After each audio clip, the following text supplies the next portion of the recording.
And I am live. Hey, everybody, this is Geneva of whatever. Geneva's Closet Talk Show. Please make sure you like and share this video and subscribe to Geneva's Closet if you haven't already done so right here on YouTube. And you can follow me on Facebook at what? At Geneva's Closet.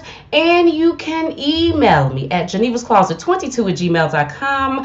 Hey, everybody, happy Thursday. Happy Thursday. How are you all doing this fabulous, wonderful Thursday? I'm doing just good, people. I'm very excited about this interview today. You all know who we got in here today. We got Mr. Fred Rerun Berry's ex-wives in here. The first one and the last one. They're here today. But before we get into the wives, before we bring them on today, I want to get started by saying who this video is sponsored by. Yes, we have a sponsor for this video. This video is sponsored by the author, Yolanda Adams. She is the author of Twisted Tales of the Heart. And look how this book look. I'm telling people these books is a little juicy too. I'm just telling you, they're a little juicy. And then she is the author of Conniving Whispers in the Midnight Snow. Look at this one. Oh, and y'all know red is like my favorite color too. Love that one. And then the Mistress Files,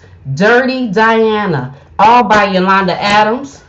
And you can find her books on Amazon and Goodreads. They are $12.99. Well, Twisted Tales is $9.99. The ebook is $1.99. That's a really good deal. Conniving Whispers in the Midnight Snow is $12.99. The ebook is $2.99. You better go get that, people. Very juicy book. And the Mistress Files, Dirty Diana, paperback is $12.99, and the ebook is $2.99. But we are going to get into these books next week because I'm going to come back and read just a little bit of it for all of my book lovers. But again, these books are sponsored. This video is sponsored by Yolanda Adams, the author of Twisted Tales of the Heart, Conniving Whispers in the Midnight Snow, and The Mistress Files, Dirty Diana.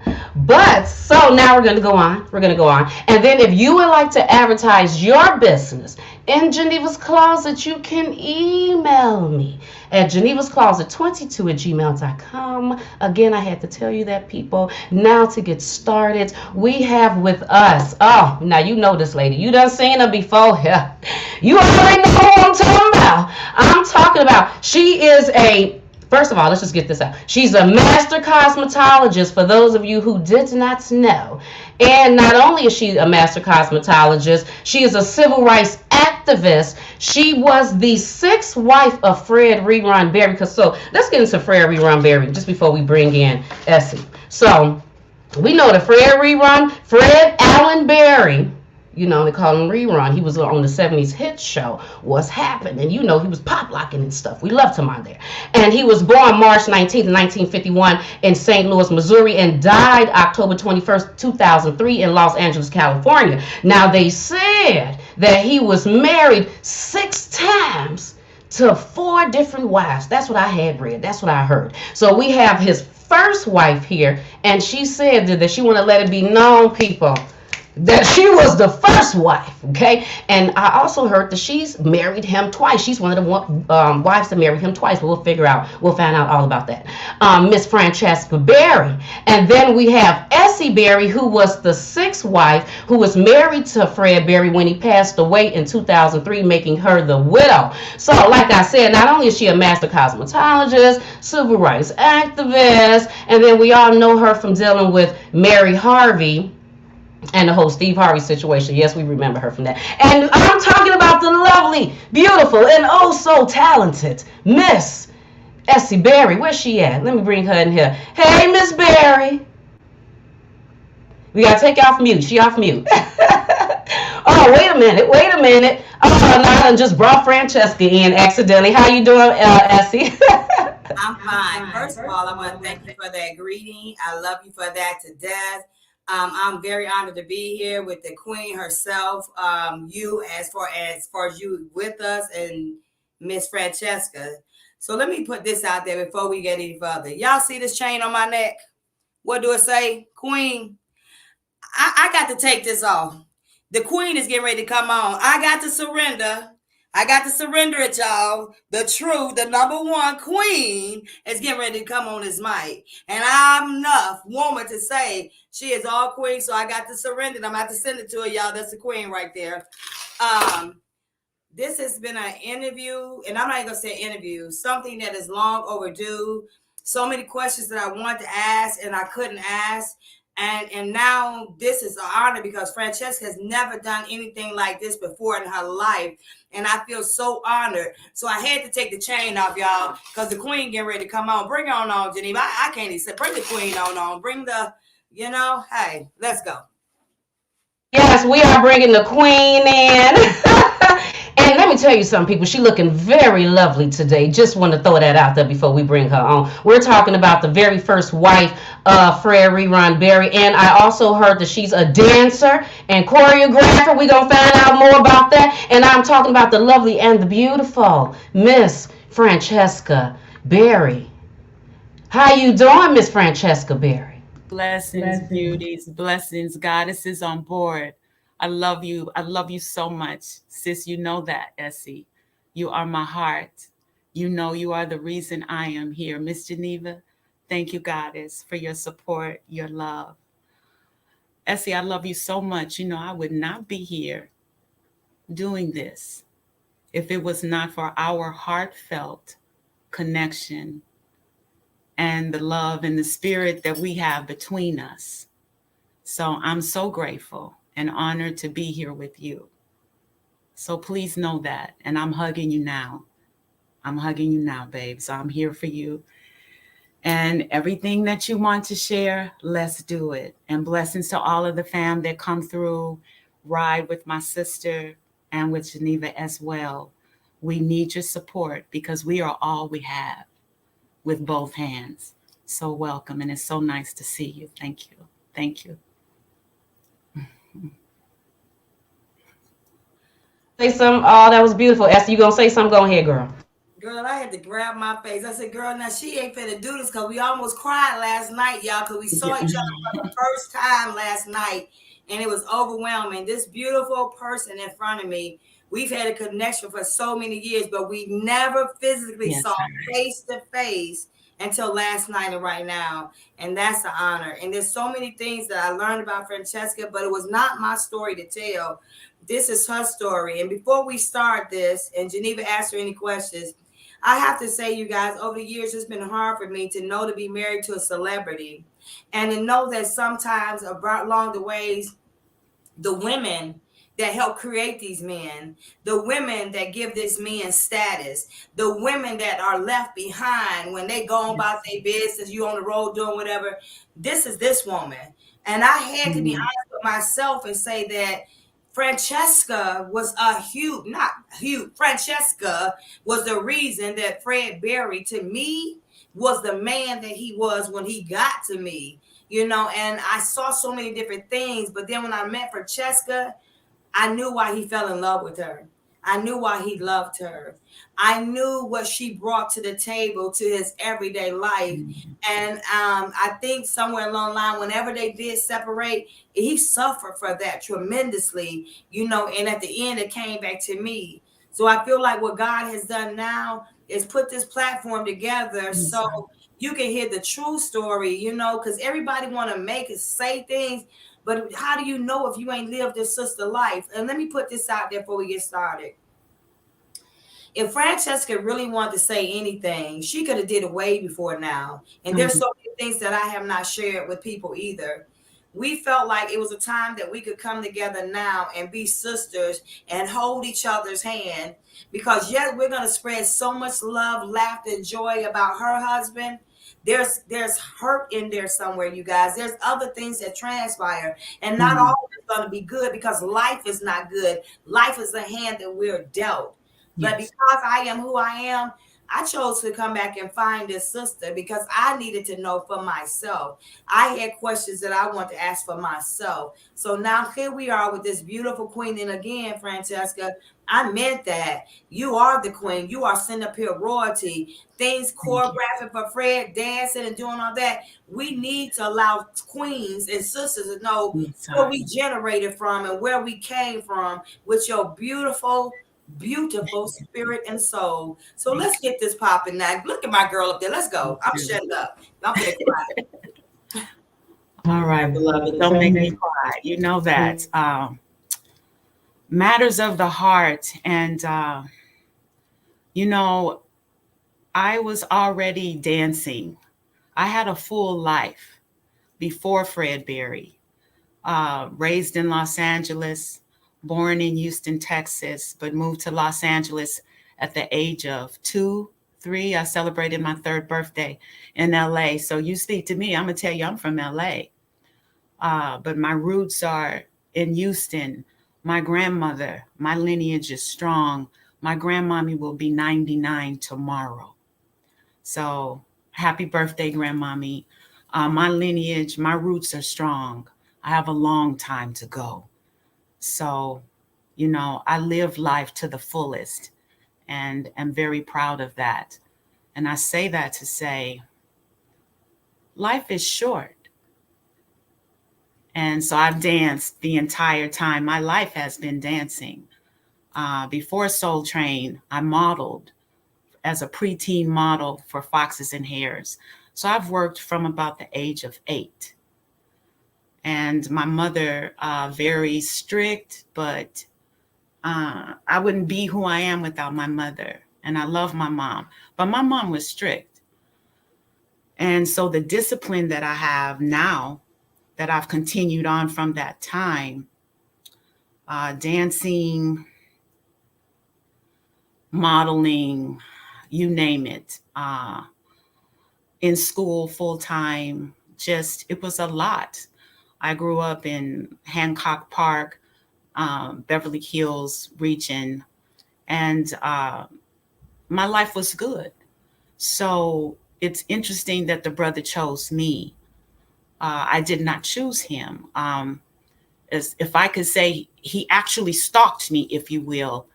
And he just kept turning up everywhere I was. I was like, why is this dude like everywhere I go, he's there? You know, because I didn't like him. I thought he was all right, but you know, I had a whole life. I just was into dance. Dance is my steady date. Still, dance has been here my entire life. Doing modern jazz, Afro-Haitian, Brazilian. Love, dance is my love. Dance has never left me, then and now, if I may say. I also honor being feminine. I've always enjoyed being woman and nurturing from the inside and polishing from the inside. It's so important. I see a lot of sisters that apply from the outside and think they're applying beauty from the outside. But actually, I feel that beauty comes and emanates from the inside out. So that's how I was raised. And I still believe that. So that could have been what drew Ping to me. My mom actually got me to Soul Train. But prior to that, it was a lot of the older students from LA High, okay, LA High in the house, that would come to my house. And they were already getting ready to come to Soul Train, to go to Soul Train, but they didn't know what to do down the Soul Train line, da da da da da. And because I've danced all my life, they would come over and I would teach them the latest dances and what to do and how to swag down that line. And I just knew my time would come, you know. So when it did, it was because of Mr. Chuck Berry, rest his soul, the beloved, the great Mr. Chuck Berry, escorted me to Soul Train. And what a blessing. And notice that here we go with that last name, Chuck Berry. So there's that last name, Berry. I said, okay. And I'm looking into these omens and like, okay, this is a message. And not knowing, being so young, going to Soul Train at about 14, 15, far too young to be on the show. And my mother said, just keep your mouth shut and do what you came to do. And that was dance. But I remember telling Mr. Berry, and not knowing his lineage and his greatness, thank you so much. And thank you for bringing me. And, you know, I want to be on the show and I want to be a regular. And I do this and I do that, not knowing who I was speaking to in his greatness. And he was like, okay, little lady, I know you could do it and this and that, and this is your day. And I said, okay. And so I did my thing. And Pam Brown asked me, invited me back again. And it was just my dream. It was my lineage. It was my path. And after that, I was just on the show. And then I guess within maybe about 3 or 4 shows, um, Ping came over and he said something to me. And I just kind of looked at him like, boy, bye. I'm not interested. I had a full life. I was like, oh, no. And so I loved the Lockers because I loved what they stood for. I loved that they were creative. I loved that they did their own style. I just loved that they were creative in their own way, that they were making their path. And that was my vision, was to create my own as well. But I didn't pay Ping any attention. I always danced under the soul, and he danced under the train, because you had the 2 separate lines. Mine was soul. I was always under the soul. So our paths didn't really cross, but he always somehow seemed to get up in my, my peripheral all the time. But he kept appearing everywhere I was. So that got on my nerves. So I tried to ditch him as much as I could, to be perfectly honest, because my life was full. Modeling, Foxes and Hares, the stage, everything that I was doing, cheerleading, mascot, all of my friends. So it took some time. It took about a year for him to pursue me and stalk me at all the parties, this and that. And before I finally gave him a little bit of time. And he was very, very sweet, because he was very pure at that time. He was very humble. He was striving to fit in. We both were, but we had this unique style together, because I wore baggy clothes and, I was shy. I always had body, like I still do now. Hey, hell what?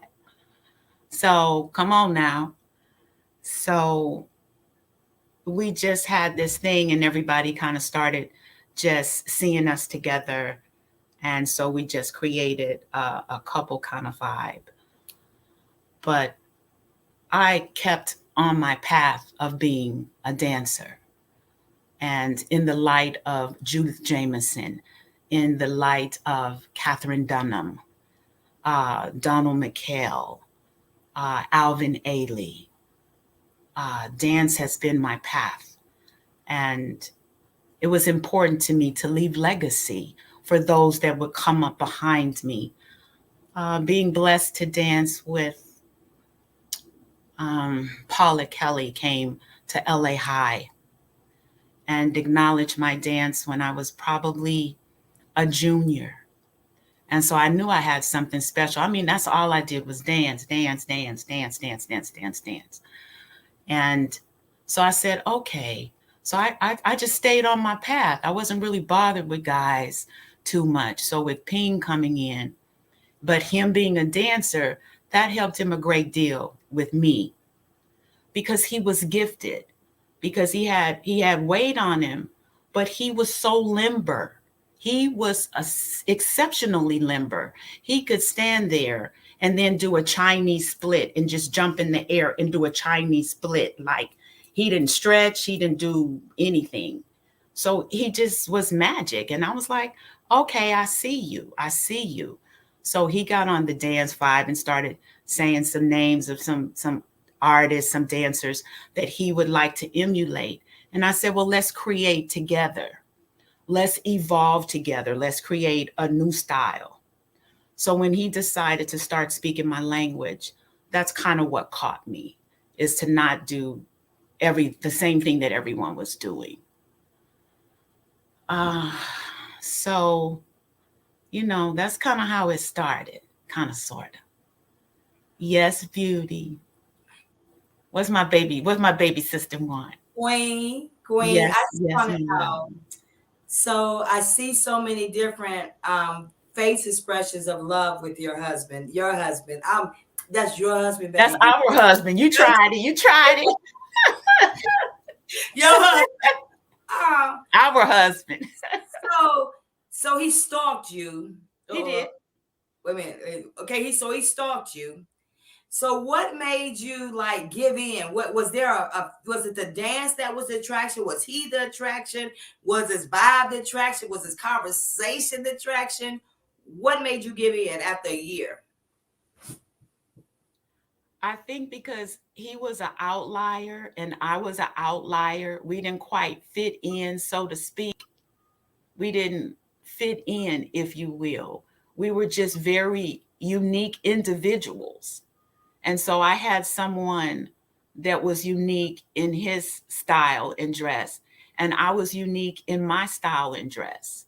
I made a lot of my clothes and, would alter the look and do the sequins. And, I cut all my hair off when I think I turned 16. I chopped my big fro off and was blonde and did things. And, so we just had a vibe together, and we just kind of caught each other's vibe because we created together.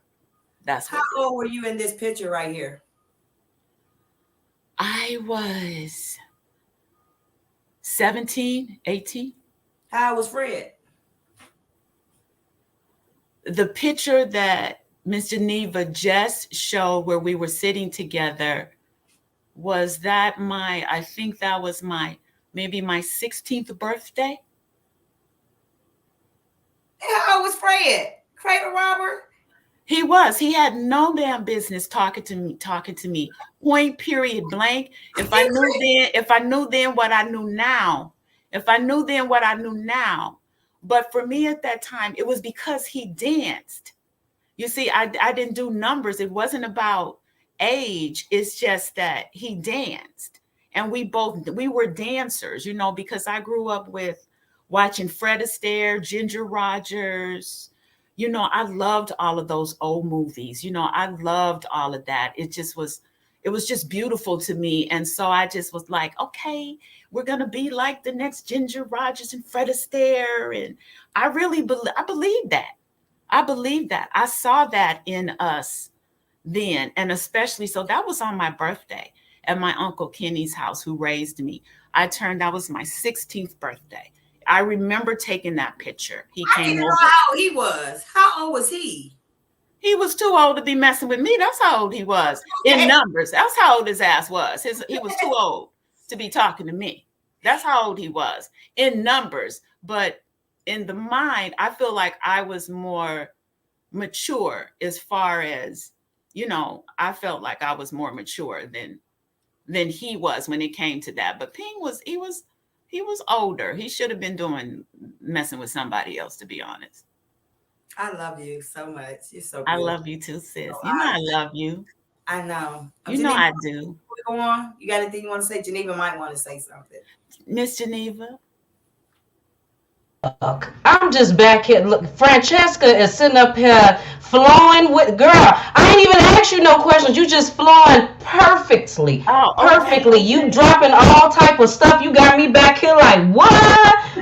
And you said, "Hey, look, Francesca act like she don't want to say the age." So you know me, girl. I'm back here looking like, okay, now what year was he born? So he would be what age right now? So that means that Francesca.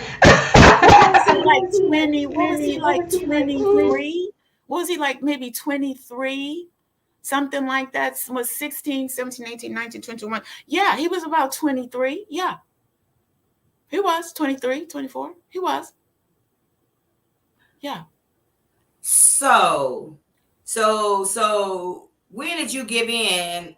Did you give in? Like, when did you really like start really hanging with him so y'all could dance at Soul Train? Because you had already seen him at Soul Train. Is that right? Yeah, I already had my own partners. I was already dancing with my own partners at that time. And, the lockers moved all around the floor at Soul Train. And, they danced with a few people. It was real cliquish. you know, because I was so young. And a lot of the dancers on Soul Train, they loved that red light. They wanted to get in the camera. They were like, see me, see me, see me, see me. But I was young at that time, so that wasn't my vibe to get into the camera. That wasn't, because I know the Most High saw me. I knew my time would come. And the light is on you because the Most High sees you. You in the light. When I say live in the light, or we're in the light right now, because this is the Most High's doing. You see what I'm saying? So it's not necessary for you to, yeah, yeah, see me, see me, see me. So I'm not moved by that kind of foolishness. So when I was blessed to be in the light, it was because of my dance, because my natural ability. When you're doing the dang thing, the light comes to you. You don't have to get up in the light in that way. So Ping would be, as I said, I was on the soul side and he was on the train side with his crew. But he would always, you know, get to me and we'd eat lunch, you know, together. And I was there for the artist. I think, which is what has catapulted the depth of my artistry now. I was there focusing on the artist.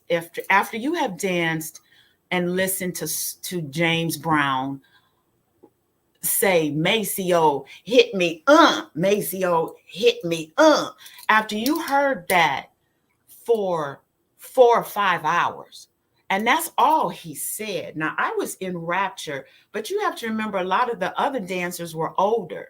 So they were into the older vibe. But see, I'm young, so I'm sitting in there soaking all of this in. And they would say, oh, James Brown again. And I would be like, are you serious right now? Sis, he said the same thing over and over. And Maceo hit me, and he'd be like, no, that one, no. But girl, when Maceo hit that note,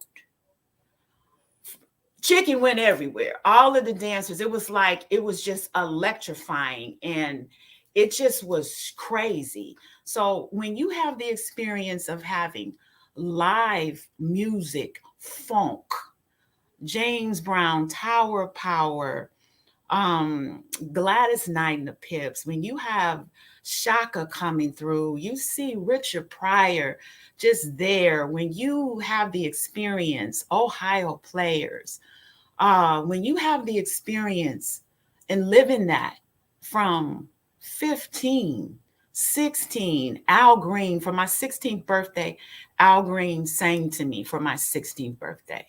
Um, the OJs came and said happy birthday to me because they couldn't believe I was just 16. And I was like, yes, sir, and very polite. And when you have these type of experiences, of course, the Jacksons, you know, having Michael Jackson and meeting him at American Bandstand at the music thing when I danced with a dear friend of mine.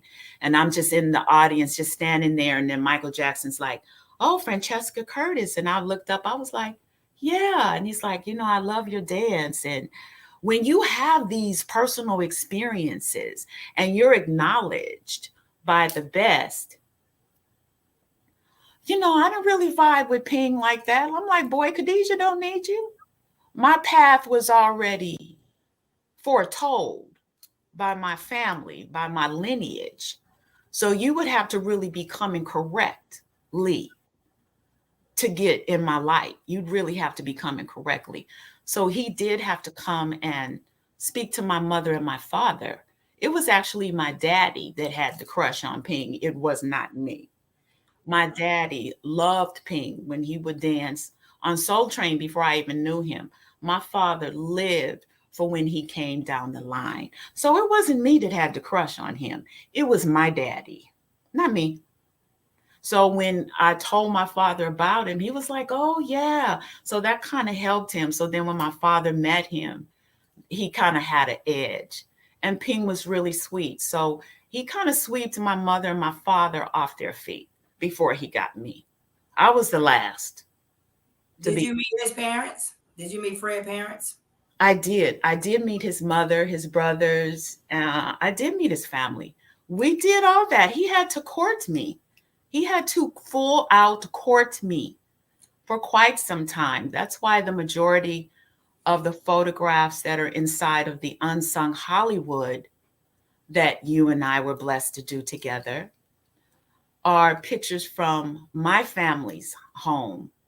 You know, the sprawling yard outside, and that's from my house, where when Ping would come over and we'd take pictures outside, or we're hugged up outside. He was either coming or leaving because he was touring a lot then. The lockers were on fire. So he'd call me when he was out, or what do you think we should do? Or, he'd ask me for some tips, or, just what did I think, or my feelings. And yeah, so he had to really win over the family. Francesca, why do you call him Ping? Because I know the people are wondering, okay, now where does Ping come from? We never heard that. Oh, I'm sorry, because he was always Mr. Penguin. He was always Ping to me. He's Penguin. So when we were at Mavericks Flats, when we were together, they would call us Mr. and Mrs. Penguin. That was like one of our first, the first expressions that people called us. So to me, he's Ping. He's Ping. Like, that's my husband. He's Ping. I don't. He was shaped like a penguin. Is that why they gave him that? Because usually in the country, you give a person a name, it's for a reason.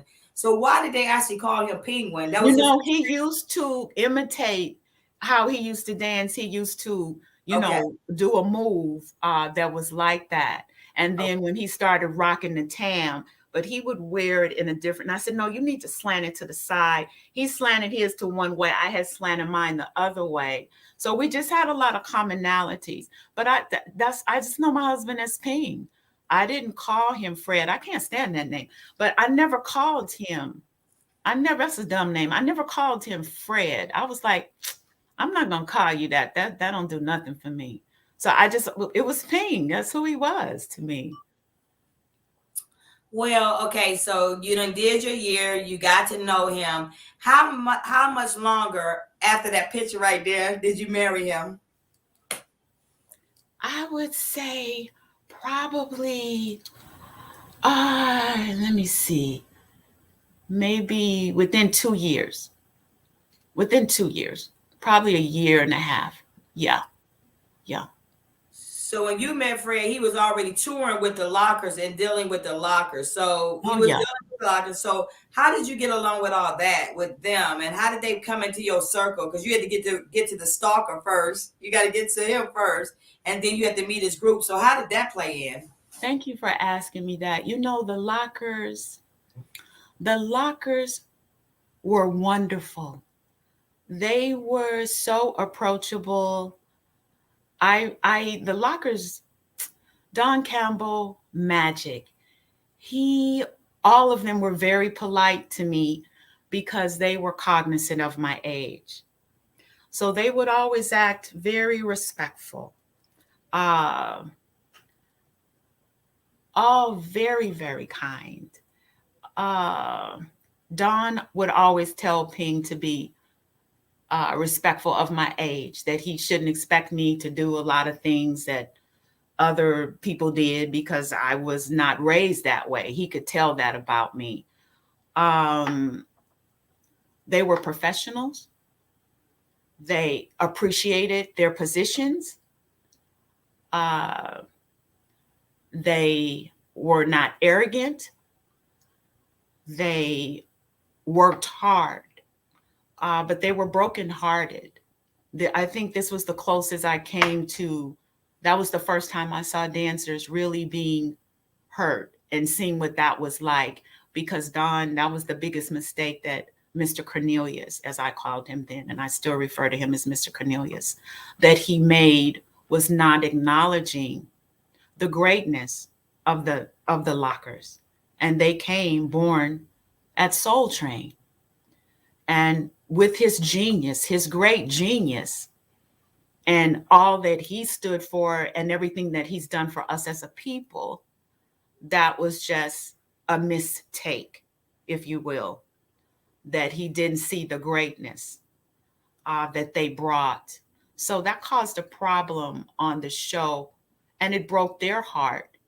But they continued on and traveled, and they started a legacy, a dance legacy that has continued and that will never die. And that's what I said to them. I said, that's just a platform. I said, that's your platform. So, use it to the fullest. So I gave them guidance that was beyond my years. And that's what they really appreciated, is that I gave them guidance, and they were like, okay, she's on to something. And I would always give them some design. And when they would do some things, I would tell Ping in privacy, baby, you guys need to do this, or just do some different things to kind of add some dimensions to what they did. But they worked hard. They would dance against each other. We danced at dance contests in Fullerton and different places, friendly dance contests, but it was against each other to make money, like to pay bills, to pay rent. And I had never seen anything like this. God bless the child, but I grew up wealthy. So when I was with Ping, he was like, okay, I'm going to teach you how to go hungry. And I was like, boy, you are crazy. We could just go to my mom's house. I could just go out in the back to our, we had a apartment in the back of our huge home. And we had a freezer. I said, I could go in the freezer. My mom will not miss a thing. I could grab some food, and then we could he was like, no, I'm going to teach you how to eat potatoes all day long. And we ate hash browns in the morning. And then I said, and then he said, okay, we're going to have fries in the afternoon. And then we're going to have baked potatoes at night. I was like, no, I need to go to home. I need to go get a steak. And so, they did this, that, the lockers, they were like that. But I was like, boy, I don't know about this kind of life. So it was magical. I got something different from all the lockers. My favorite locker, if I may say, is Slim the Robot. Slim the Robot. Slim, that is my heart. Slim raised me. Like, Slim had the most sense, I have to say. Slim is a scientist. Genius. He's a genius. He is a genius. Slim is the Black Einstein. People, if you want to know a robotist, a scientist, Slim. He took care. He created the sets. He did a lot of the electrical things that needed to happen. He was the mastermind behind the lockers, and they counted on Slim, and bless his heart, he is the last of the lockers to still live. So the stories that I have in my heart about the lockers that remain in my heart, the most wonderful gentleman. Absolutely. So thank you for asking. Yeah. I have to say, you guys, too, I met Slim. Slim was the type person, he'll come and check on y'all. You'll just feed Slim. Give him some food, baby. He'll solve a puzzle. He'll fix things for you. You know it. He's just a generous-hearted person. And I respected him a lot when I was with Fred, because even when Fred was gone, he would still come by and check on me. Yes. And look how Fran just spoke about him, and he do have that nurturing, caring. If you see him right now, he got all solid white hair. He was the robot. If y'all go back and see them dancing, any lockers, look at the robot. That's the last living locker. He is. You know what I'm saying? Honored. All are concerned. He's the last one. Yes. So I just had to know that in general. Geneva, something else you want to ask before we go any further? Which one? Because I tried to bring the picture up, because y'all know that I had planned on having pictures and videos, but I couldn't get any of my stuff to pop up before the interview. So which one on this picture is the one that you're talking about, Francesca? You and Essie talking about? Let me try to make it bigger. Where is my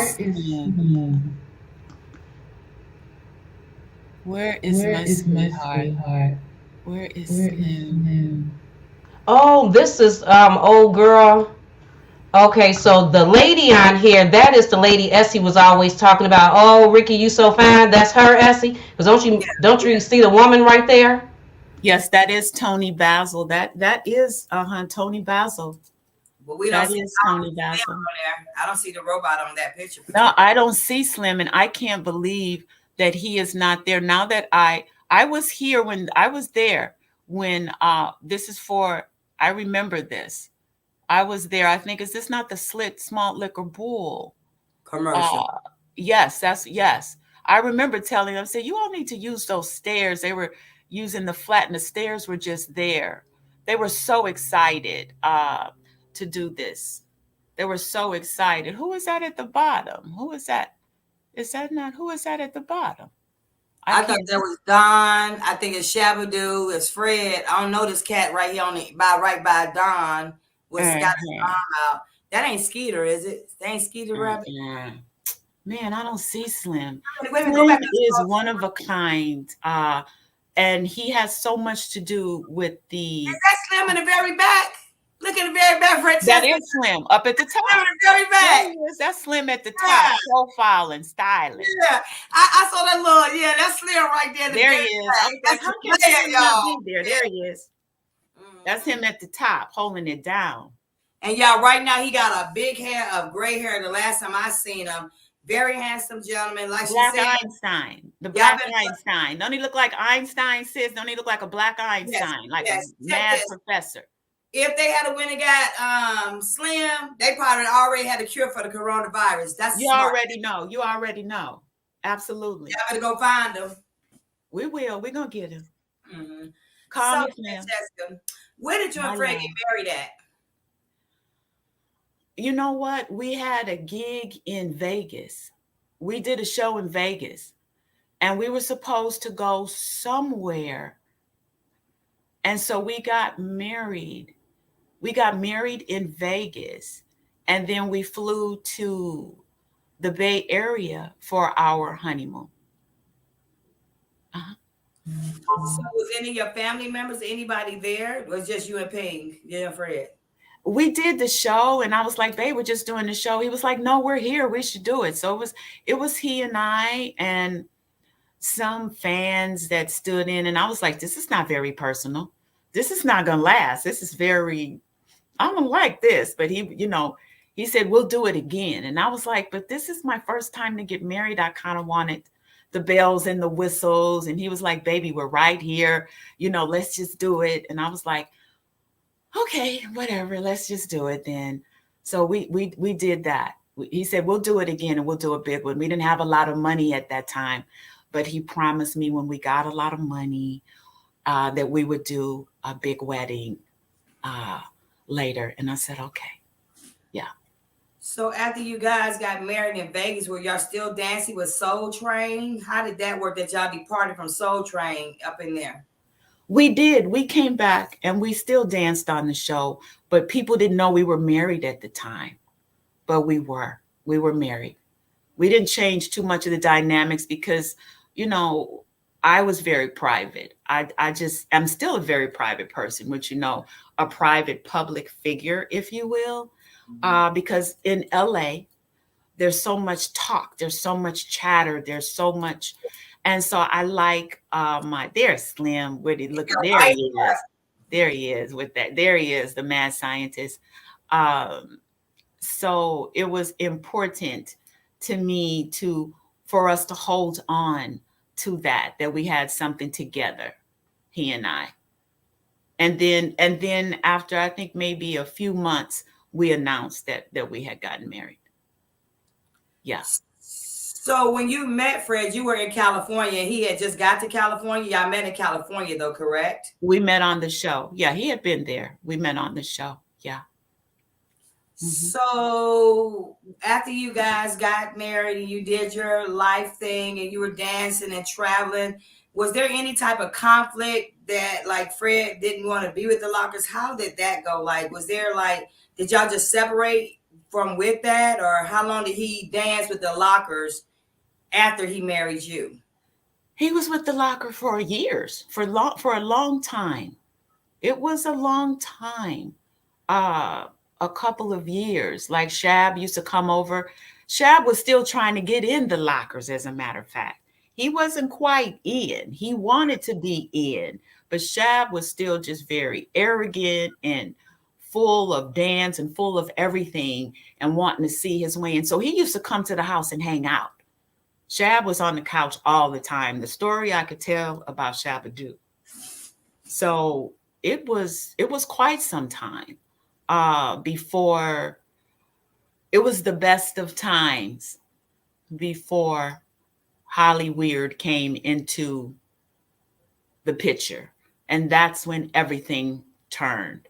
But when we were just us and doing the lockers and the lockers having gigs and the discipline of the travel and no love making, no nothing during performances or preparation. There was a discipline that everyone stuck to. They were serious about it. Everything was good. Life was good. So you never had no conflict with none of the lockers, not one of them, nobody, everybody was good, not a one, not a one. You know, they had, but Tony, and I love Tony Basil. I appreciate her and respect her dance, but she was not there all the time. Tony was doing her things. You know, she had branched off in Bette Midler, and when Tony was doing her thing and finding her way, she would do some things, but the lockers were holding their own. And sometimes they would have gigs on the same day, a couple of gigs. So half of the lockers would go here and half of the lockers would be over there, you know, at another gig. So everything was fine. There was a lot of harmony within the brotherhood. They loved what they did. They lived for it. So it was good. It really was good.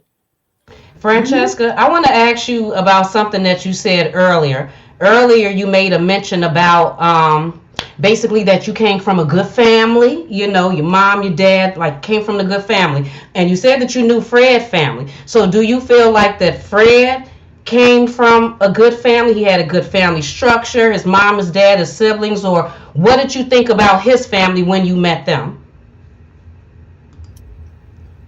His family was extremely different from my family, if I may say.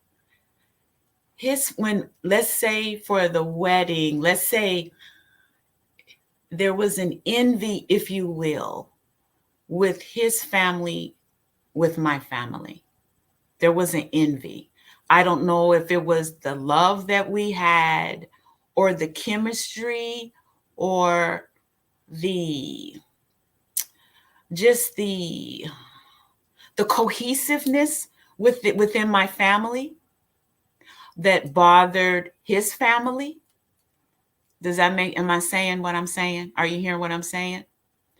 So it was problematic, but you know, my mom is real grounded. She ignored it. It pissed me off. But my mom was like, babe, I'm not tripping. Don't trip, da, da, da, da, da. But it upset Ping. It upset him because he was sensitive to that. And he adored my family. So he was drawn not just to me, but he was drawn to my family, to the environment with my family. So I didn't know that when he would come to the house and want to hang out, that he was coming to, you know, to be with my dad and to be with us. But now that I look back at it, he also appreciated, you know, coming to our big house and just being there. And we were all together and, you know, full of love. And I'm sure that he appreciated that very much. Absolutely. Absolutely. Mm-hmm. And then I guess my next question would be, you said that everything was fine at first. You know, his personality was cool because he hadn't became a celebrity yet. You said he hadn't gotten to Holly Weird.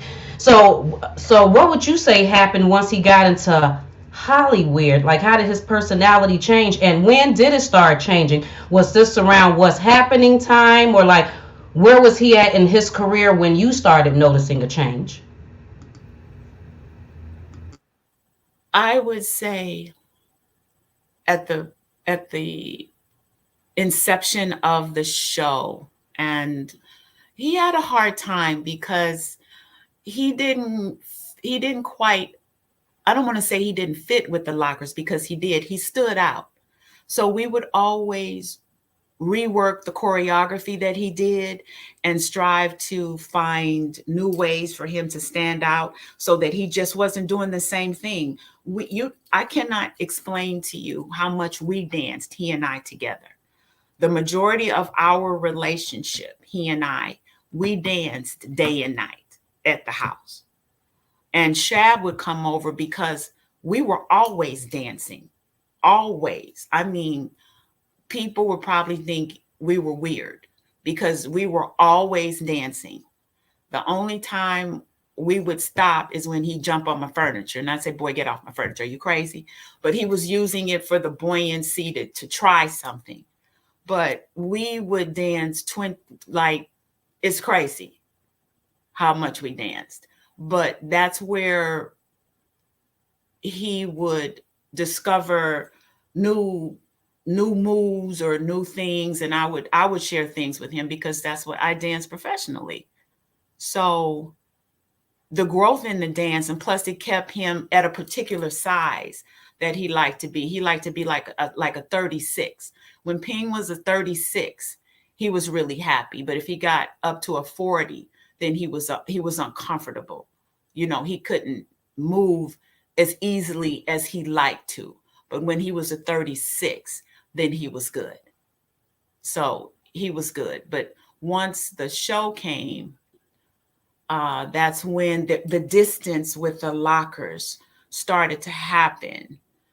Not to say that they thought they were better, or let's just say it could be a possibility that he felt less than, inferior, in some ways. Perhaps it was something with him because they were tall and he was, shorter, and so he had some insecurities, if I may say. He had some self insecurities, but because of the dance that we did together, that brought him out as an individual performer, it enhanced his um, his persona, if you will. It enhanced him and he felt better. But then when the show came and all of the lockers also, they also read for the part as well. And Ping was the last to read the next day because he was at home and we talked about it and he got really discouraged. Are you speaking to me, Goddess? I can't hear you if you are. Oh, okay. He got really discouraged when all of them didn't make it. And I said, babe, you're not the lockers. You're not them. You're you. And you bring something very different and unique. So just because they didn't make it, they weren't chosen, don't let that reflect you. That was yesterday. This is today. And you need to go. I remember that conversation like it was yesterday. So you're saying that all the lockers tried out for what's happening? Is that what you're saying? I'm saying they read for the part. Really? They read for the part. Yeah. I think they had a gig or something in the city, but he was still out at the house, and they read, but they weren't selected. If not all of them, the majority of them, because I was out at home with Ping, and he said, well, the guys, they read. He just told me all the guys read. So I wasn't there, but he said all the guys read, and they weren't chosen, so they were kind of down because, of course, they were hoping, if one of us gets in, then we feel like all of us got in. I'm gonna get you in, or how you feel like you want to get your boys in, but they didn't get chosen. I never knew that. You just so you guys know, when she's talking about they did the reading and they went to what's happening, Rerun character is supposed to be a skinny white boy. So when Fred knew he was finna try out for just that, and it was supposed to be script typed as a white boy, Did he have any conflict with that because of his weight? Did he feel any kind of way? He was like, yeah, I'm just going to do it. He did feel like that. But I told him, I said, it doesn't matter what they think they want. I often feel, if I may say, I just have to say what I feel. I won't say Europeans, but I feel that when artists, those who are creating art, you have a vision or you think you have the vision. But what happens is when someone with a gift comes that has the light on them, but you think you know what you want until you see something different. And then when you see something different and unique, it can sway you into wanting something different from what you thought you wanted. So I always told Ping that. I said, people don't know what they want. They think they know what they want until they see something different.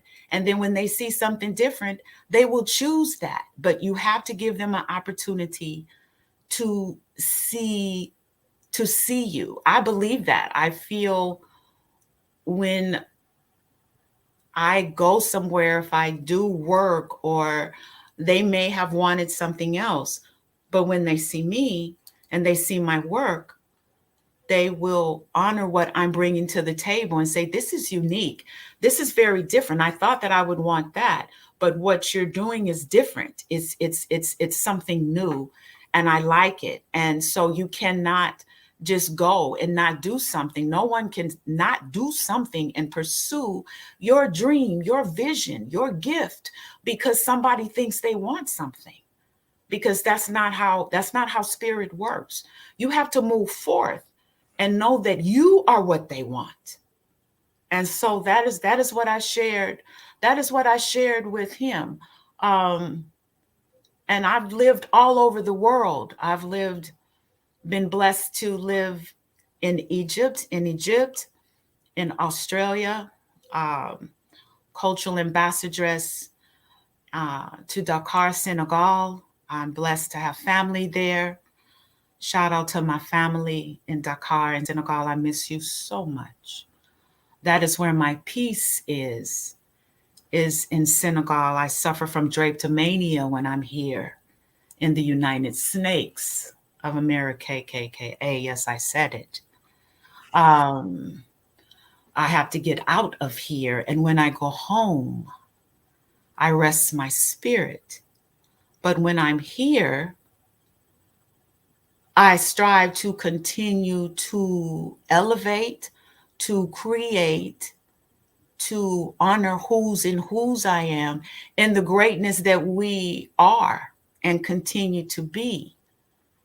And with that said, we can never not be whose we are and the best of whose we are. And we're going to be in the face. I'm going to be in your face. And this is what it is. And you're going to get with this. You're going to get with this. So that's my feeling, if I may say. I love the way you express yourself. I love the way you are so real and Afrocentric of what you say and how you say it. I'm just like you speak to the point. I'm getting teary eyed. I don't even know why I'm finna cry, you know. So yeah, so I had to say that. And so many people, if y'all ladies for sure are watching, this was the backbone behind Fred Rerun Berry. This was the backbone behind the man with the red beret. This was the peace and the light that he saw. And after that, I don't know what happened. We're going to get to that later.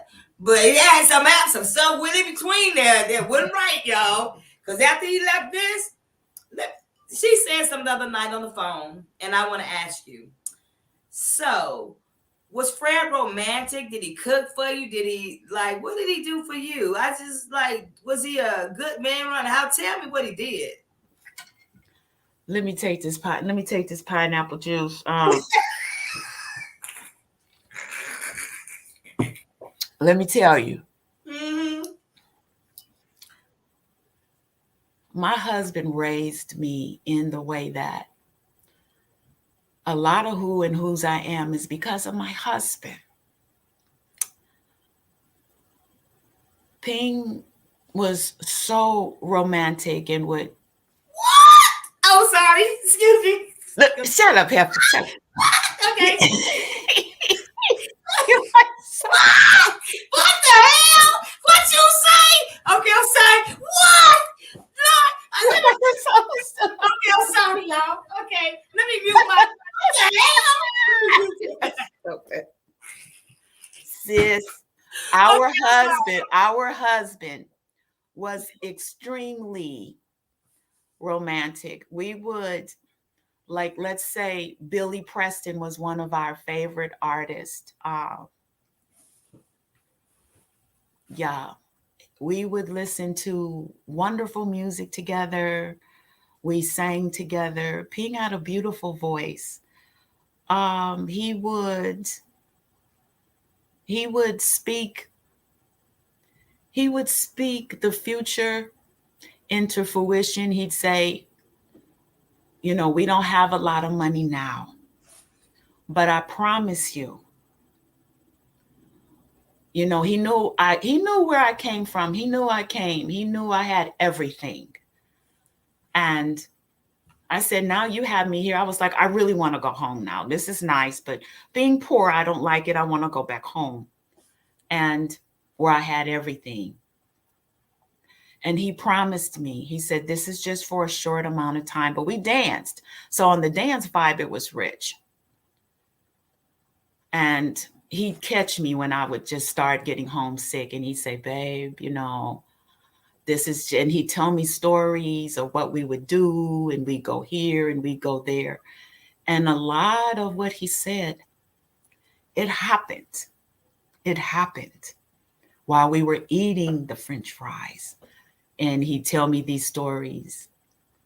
Or when he'd run my bubble bath for me and he'd talk to me while I was in the bubble bath and ask me, what did I want to do? Where did I want to go? Did I want to dance all of my life? Did I want to remain on toe in ballet shoes? He supported me in all of the levels of my dance. He was my rock. He promised me that he would take me shopping in New York and that he would take me shopping till I couldn't try on clothes anymore. And I was like, that it will never happen. I will be able to change clothes forever. And I remember having on, leggings and having on a leotard and just some, regular drawstring pants. And Ping took me to New York. We stayed in a beautiful hotel. He called a limo. He took me shopping till I couldn't take my clothes off anymore. Till I just said, okay, babe, I'm done. And he laughed. He said, are you sure you can't shop anymore? I said, I can't do it. I can't do it. The dreams that he promised me, they happen, sis. This is our husband. They happen. He was a very sweet person in his heart before the corruption of Hollywood. He was a very sincere person before he started believing the hype, because so many people kept telling him, you are this, you are that. And I kept saying, boy, you are 5 by 5, 5 feet tall, please do not believe the hype, babe. I'm begging you. Because I could see him slipping. And I was losing my best friend. My bestie. But when you have so many people hollering and saying this to you, and you had a hard life growing up, a difficult time growing up, and to have that kind of experience.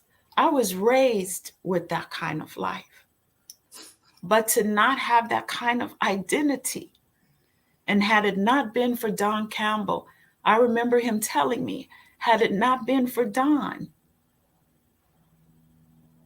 I don't know what would have happened to Ping, but it was Don that rescued him first.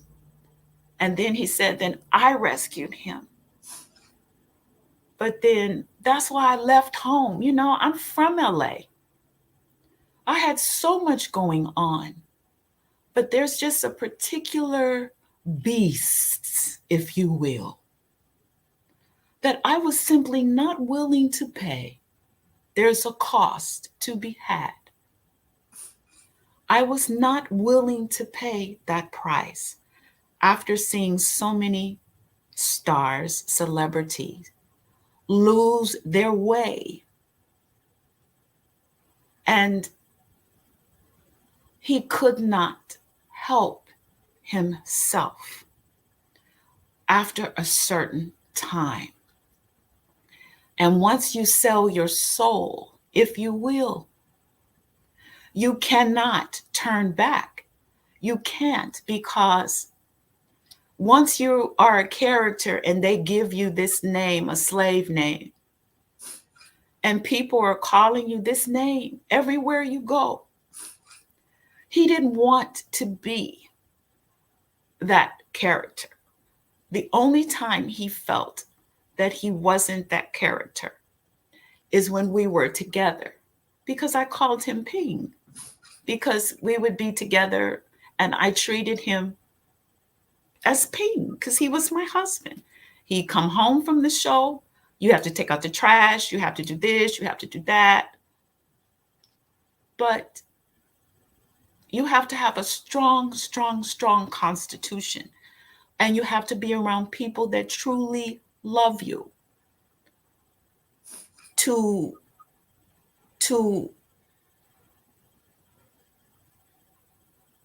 not allow yourself for that to happen. When I left, I didn't say, oh, I'm leaving to everyone. I got my ish and I left because I wanted to have, I left at the top of the game. I said, I don't need this.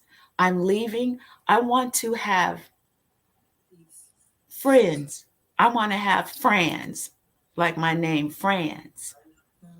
Friends that really love me, that when I'm wrong, it's two left shoes. They will go, Franny, that's not cool, such and such and such. You know, so when I left and moved to the Bay Area, I did not tell people who I was. You know, they didn't know who I was. A lot of my friends, the few that I have, I can count them on one hand still, that are my true friends. I just did what I did and started, and they didn't find out really who I was until Unsung Hollywood came on. And I had danced, you know, for years in the Bay Area. Okay, Oakland in the house. Oakland with my girls in the Bay Area, and my bestie Yori and Shetty Coco Margot. Like, I had some girls and they're still my besties. And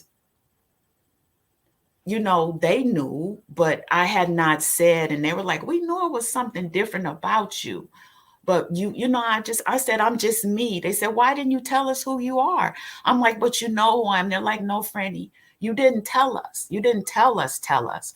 I said, but I'm me. I wanted you to love me for just me. That was just one of my lives. What am I in my fifth life now? That was just one of my lives. But I wanted to be loved for me. Exactly. Not for the foolishness. And so what I suffered through with him has shaped me and has left me being more private than I would really like to be. I have family on Facebook that I really love, but I don't reach out a lot like that because of things that I have gone through with peeing and just in the industry. Uh, because I study a lot, because I have re-taught myself from the education that we got that was not whole. So I'm constantly studying. I'm constantly with spirit and being still to receive a higher way to elevate our peoples. And I miss everyone. I do in my heart. And like the way that you and I are. I love you so much, and it saddens me to see sisters calling each other on the television, B's and H's behind brothers. You understand? When here we are, you and I, from the first time we spoke, from the first time you and I spoke, just hearing your voice and how you reached out to me. And I said, sis, I love you, because we just have that her story together. What you and I know to be fact. And I hadn't had that. And I had been by myself for so long with this truth, because I didn't want to tell people what this brother did, how he hurt me, what he did, because I didn't want to be one to ruin any brother's life, because I knew his destiny. He would do it on his own. But that was difficult. And then here you came with being so sapphire and so fly and so beautiful and just out there. And I was like, I wish I could be like my sister, because she's so boss, and I love you so much for coming for me. And, you complete me, and I love you. And this is why I did this. You give me strength, you give me courage, and you mean so much to me.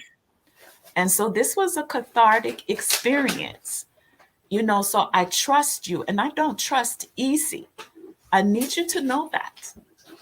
And I cannot find my voice and speak my truth if I feel there is danger, or if I'm speaking to someone who is not authentic and who is not my sister. And you are my Shetty Coco. You are my heart. And I love you so much. I love you so much.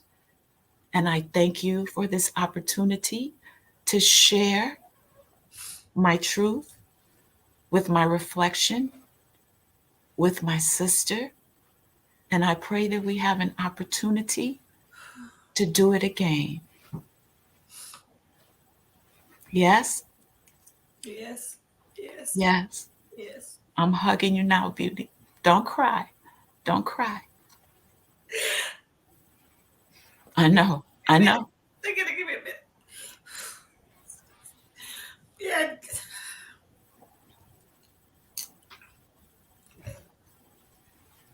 I know. They have no idea. No, they don't. Listen, you guys, I did not know it was going to go this way. Just as there's so much good, there's a lot of hurt, but we're not going to get into it right now. I'm a prayer sister, no matter what y'all guys have seen through the years. I heard so many of Fred's stories. But as an activist and a woman and a mother, it had to make sense to me, and it didn't. So when I went to go find all the women that supposedly had been in Fred's life, the only one that really registered to me was Francesca. See, what I noticed that, like, when you in the celebrity world, you got one woman, then you ditch her, you got another one, but everybody be left behind. And I felt like I would be less of a woman to know that this queen, like, embodied Fred and embraced Fred. It gave him the good parts of him, because there was a hell of a lot of good parts. But there was some rough patches too. And Yes. I just felt like this was the time to like release, because so many times it's celebrity wise for sure. Our voice get through back somewhere, and as soon as that person say something, Yes, sir. everything else is done. Your Yes, sir. mouth don't matter, your face Yes, don't sir. matter, your voice don't matter. It doesn't even Mhm. matter what you say, because if this brother is in the limelight, then our faces just go away. So yet it may took 19 years later from this man passing for us to get right here where I am right now. But gosh, I am so grateful, and I am so honored to have met you, Francesca, to know you. Got all boo-high, and everybody gonna think I'm a punk up here on this thing. You know what I'm saying? I understand. But so many things you said was touching, but we shared that same vibe. And I can truly say, out of his wives, wives, that this woman loved him. In between there, if you come for me, don't, because I'm gonna keep it real. Y'all know y'all didn't care for this man. It was just a whole lot of other stuff going on in between there, scallywags and everything else. But Yes, now sir. I know the truth. And straight up, let me keep it 100. Fred told me he loved Francesca. He allowed me to know that she was the one that paved his way. But then you got all these other chicks want to say you Barry. Barry what? Barry what? Barry, just because you carrying that name, you could carry a title, but she represented all for herself. She represent the queen. She represent Fred. You can see it in her spirit. I see people talking how beautiful your energy is. So that's why you guys know I love you. Is I this love rare? it. For our Black culture, it may be rare, but no realness when you see it, no history in the making when you see it. And you guys, this is just the tip of the iceberg. You know what we were talking about, because it's going to get real deep. And you guys may not look at certain things the same anymore, but it doesn't matter. But what you have to realize in the back of your mind, for every woman for sure that watches this woman took over 30 years or more to even open her mouth about Fred. And keep it 100. In 2014, when I came with Francesca and we did Unsung, I wasn't finna do nothing. I said, I ain't signing nothing. I don't care. Y'all all go do it. They couldn't do it without me. They couldn't do it without us. They could not do Unsung without us, because we knew who Fred was. Right. Francesca say, sis, honey, just do this for. She didn't have to go that far. When she said do this, I said, okay, send the paper. That's what her spirit did to me, because I didn't have to jump on the mic like that. And let me put something else out there. My last name was Alexander before I married Fred. Yet I carried his last name, and I recognize that. I just feel like Francesca was the true person that paved the way for Fred, and he lost his way some kind of way. And then here we are today, mending what was lost. I cannot change what has happened in the past to this sister, but I can create where I feel like that she was not done right, or she was not. Let me find out when her and Fred divorced, if Fred didn't give her something, she can get it. It's hers. It's what it is. That's some real stuff for you guys. I can't take nothing that was not already mine, but I can give back what I knew should have been done before this time. I can change it now. I couldn't change it then, but I can't damn sure change it now. All right now. Okay. Were you finna say something else, Miss Barry?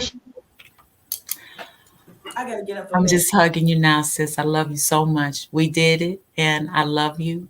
We'll do it again. Hug yourself for me. Thank you, Miss Geneva.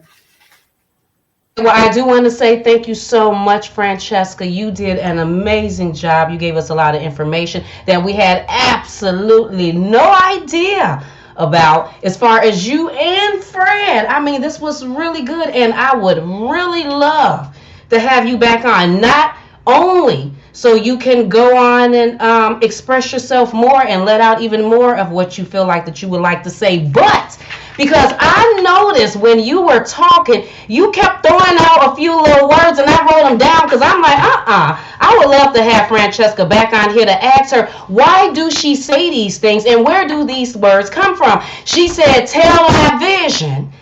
But we knew she was talking about television, but she said, tell my vision. I caught that. I wrote it down. She said, sister, but we know she's talking about sister. I was like, oh, that's cute. I like that. Sister, and tell live vision. information because they do be lying on that. They do be lying. But she throw out other words, and I would like to know where that come from. We ain't even got into the African dance because, like I said, my plan was to have pictures and videos showing why the ladies were talking. And one of the pictures I had was something that Francesca had on her Facebook page, which was like a flyer of her doing African dance, but it was like described as exercise. And I was just talking to Essie about that. I was like, wouldn't that be fabulous if at whatever time, like whenever Francesca feel like it, if she can show us some of them African dances where it feels like exercise and it helps us to lose weight or whatever. Like, I don't even know. But I'm just very interested in hearing about those things, Francesca. Speak about the feminine essence. We will speak about the feminine essence.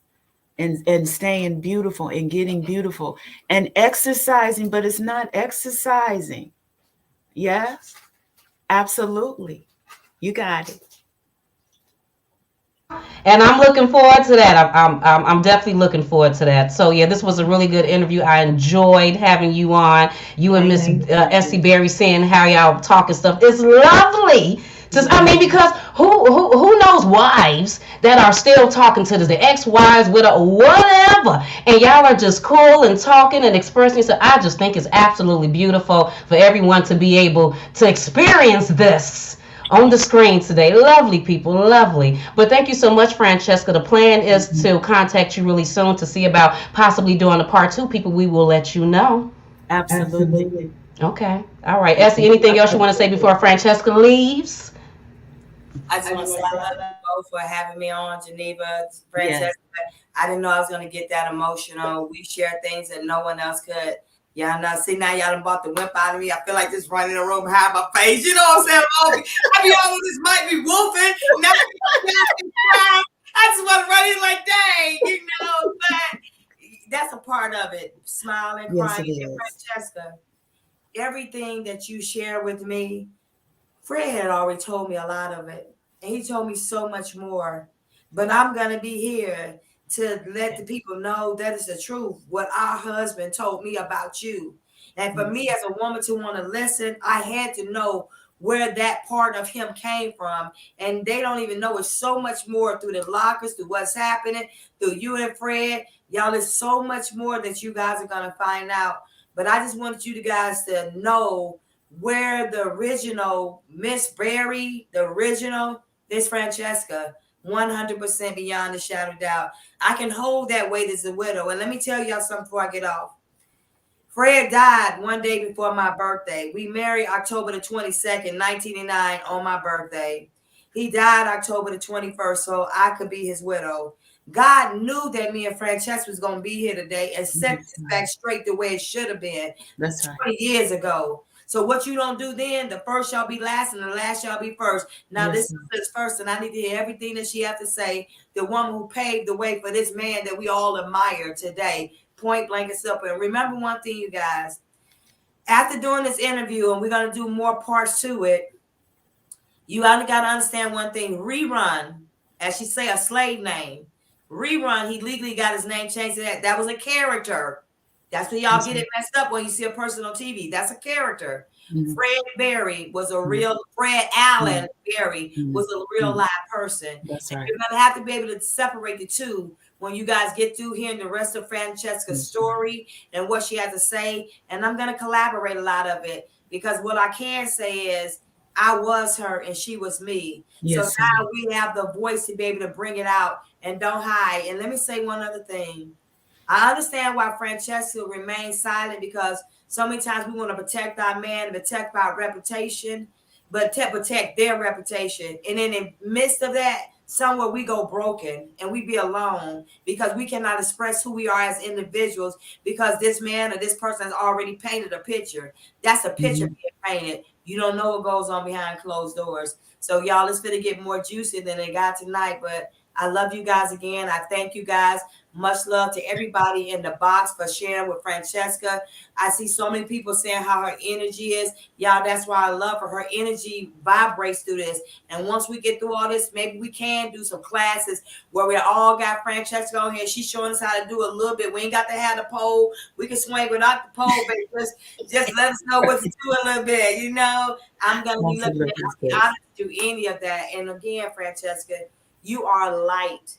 And you are force. Thank you, sis. And people need to know that you choreographed a lot of the locker things and where they came from and how they are. And this is just the tip of the iceberg. But I have to know your essence, your feminine essence, it's light in and out. You say what I'm saying?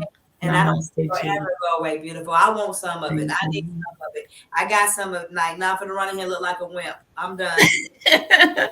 Love you, sis. Thank you. Thank you. Thank you, everyone. Yes, thank you too, Francesca. You have a fabulous evening. We'll be talking to you soon. I will do so. I look forward to it. Thank you. Bye. Miss Berry, you leaving, girl? Are you leaving? You staying? You're leaving. You staying? I cried so much. My face all wrinkled. My eyes. Oh, that was so beautiful. Seeing you ladies on here just talk. First of all, Francesca, I'm you know, she is like telling like it is. I like that. You know, I like for people to speak their truth and tell it like it is. And then the funny thing about Francesca is that when we talk to her, we're going to get off of here soon because we're not going to drag this interview out because this was an interview. We're not going to drag it out. But when I talked to Francesca yesterday, you know, she made it seem as if she was going to need some guidance through this interview. She didn't need no guidance. The woman got on here and started telling her story, and I likes that.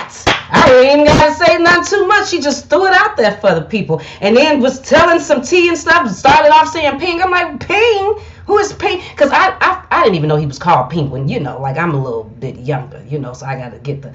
But yeah, that was a really good interview, and you two ladies looked, collabed good together, talked well together. The love just seems beautiful, and we can all appreciate that. That was lovely. That was very lovely. Geneva, you just rock. You are phenomenal. You keep that vibe flowing on.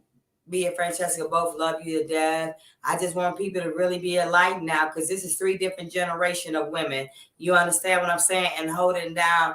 And if we can, even if we get through this whole thing with Fred Berry and what me and Francesca got to say, and we do all of this, I think she can bring so much importance and awareness to us as sisters, how to treat each other, how to love each other, how to not look at so much negative, keep that positive energy. And that's why I connected so well. And I'm going to tell you something. I'm not the type sister to go kick it with somebody who I done been with. I just ain't doing that. This man passed away in my life. I never had a husband pass away, and she did too. We were able to come back together as one and make some beautiful things happen. And me, her, and Geneva behind closed doors are doing some very positive things that take this a lot further. So you guys can see more and hear more and know more about what's going on. And again, much love to you guys. God bless you guys. Can't wait for part 2. I got to go right now because I feel real mushy. You know what I'm saying? I got to clear my system now and go relax. I love you guys. What? All right, girl. Well, then go ahead and get your whole cleanse on. I'll be talking to you soon anyway, girl. Thank you for joining us today. We absolutely love you, Miss Berry. You have a fabulous rest of your Thursday, girl. Thank you. I'll take care of you guys. I'll read the comments later and mark them later. God bless. Bye.